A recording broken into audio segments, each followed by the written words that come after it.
Hi, my name is Michelle Stotler. I'm a social studies teacher here at Portland High School. This is a civics course. Juniors take it as part of their 3 requirements for social studies. It's a full year course, and in June, students will earn 1 credit towards their 3 credits in social studies. In this course, as it states in the syllabus, which is located in my artifacts on my page, we cover a variety of topics. We start with the understanding of the Constitution and how that sets up our government. We get into what's sometimes exciting, sometimes not exciting, depending on where we are. 3 branches of government and what they do. So the students learn, what does the Speaker of the House do? What does your Senator do? What's the floor majority leader do? Things of that sort. Understanding national and local governments. The students here understand what a Board of Education does. They, for the most part, understand what a Board of Selectmen does, but if they move down the street, if they move to the west, they may have county governments or city governments. And we want to make sure that they truly understand what all of those government officials do. In addition, we want them to understand things like mill rates and taxes and what an assessor's board does.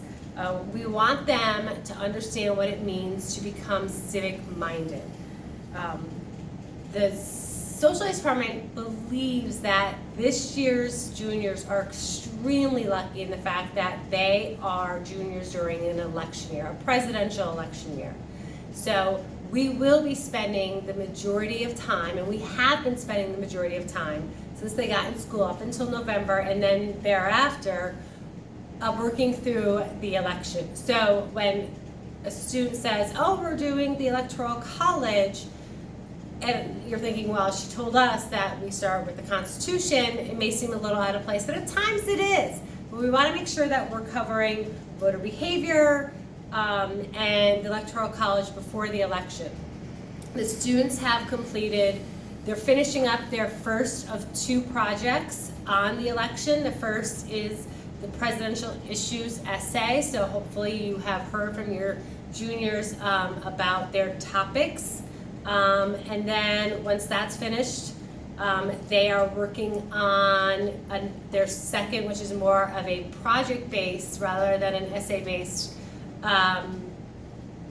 project on the election, which will be due before election week. Plus, they will be taking part in a mock election process. So we're very excited to offer all of that.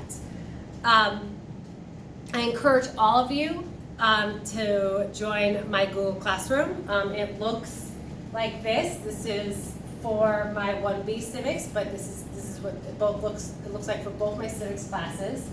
All the topics are on the side, so all of the documents, all of the work is here. It's located here. I very rarely give out paper handouts. Students have not yet been assigned a textbook. They will be in the next couple of days, so you should be looking for that as well. In addition to having the classroom and the due dates and all that here, in which guardians can join, so I do invite you to join that.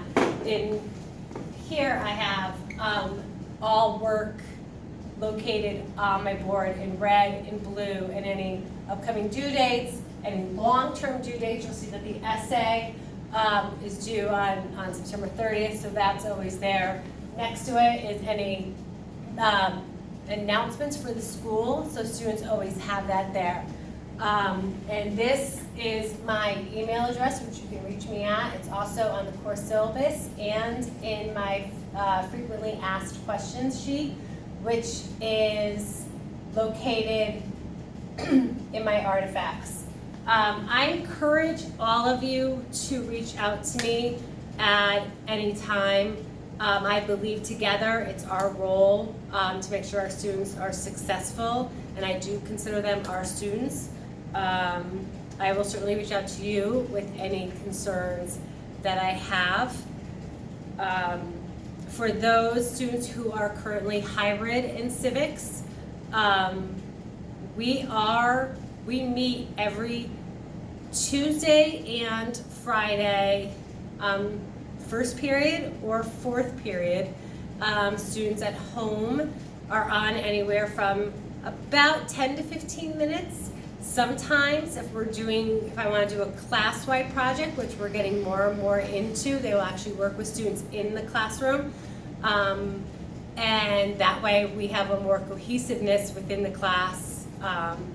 Students will be on for longer than that. I do tell the students that so they're not thinking that they could run an errand or do homework for another class at the end of the period. They are well aware. And then of course on Wednesdays, we are all working remotely, and I'm on with students for 20 minutes or more.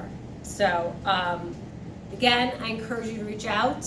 I'm very excited about the products that your students are creating, and I'm thrilled that we've had this opportunity to discuss social discourse and contemporary issues. You'll see that the students have a skim that they have to do once a week in this time of a presidential election. So please, again, reach out to me if you have any questions.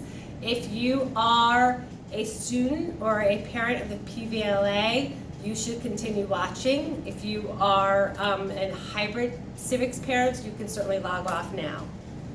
So my PVLA students meet every Monday and Thursday, which is different than the other civics class. We meet every Monday and Thursday, second period.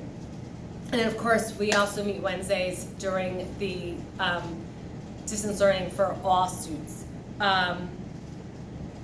We meet for the full half an hour online. I am on for that full half an hour, and then I am reachable for the other 30 minutes. I am available to students for that hour, plus I give them the office hours that are on Wednesdays and after school time that I am available. Oftentimes, I will have students watch a video on their own, so they may log off of me, and or an assignment that they can log off and then come back on. So they may not be on succinctly for 30 minutes, maybe on and off. Especially if they have a writing project to do, sometimes it's easier for them not to be on camera.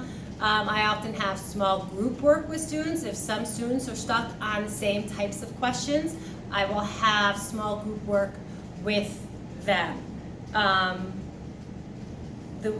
Since I don't get to see them in person, a lot of that work is planned out ahead of time. So I make sure that students who have similar learning types or similar interests all work together, or I try and mix them up so they learn from other students. Again, I encourage you all to reach out to me, and I'm very excited about this year. Thank you.